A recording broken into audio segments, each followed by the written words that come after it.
भूतिया जंगल। भूतिया जंगल की कहानी। भूतनी की कहानियाँ। भूतनी की कहानी। एक गांव के किनारे पर एक घना जंगल था जिसका नाम था भूतिया जंगल। जंगल के अंदर का रास्ता इतना भयानक था कि सूरज की रोशनी भी वहां तक नहीं पहुंच पाती थी।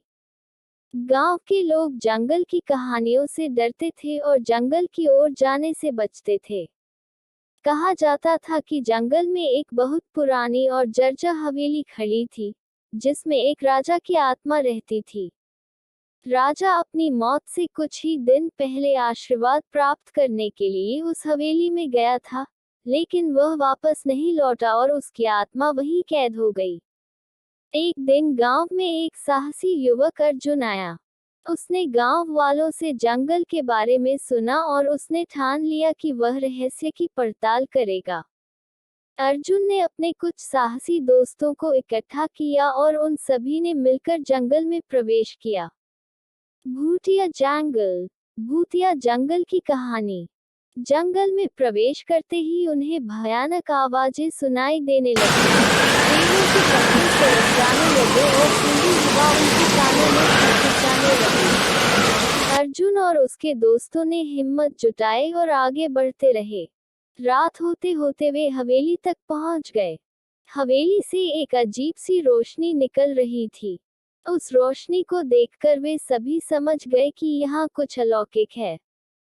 उन्होंने हवेली के अंदर कदम रखा और देखा कि हवेली के अंदर का दृश्य किसी रोशन महफिल की तरह था। हवेली के मध्य भाग में एक बड़ा हॉल था, जहां राजा की आत्मा को शांति पाने के लिए पूजा की जाती थी। अर्जुन ने देखा कि हॉल के बीच में एक पवित्र अग्नि जल रही थी और उसके चारों ओर अदृश्य ताकतें थीं। अर्जुन ने समझ लिया कि अगर उसे राजा की आत्मा को शांति दिलानी है तो उन्हें पूजा में खुद को शामिल करना होगा।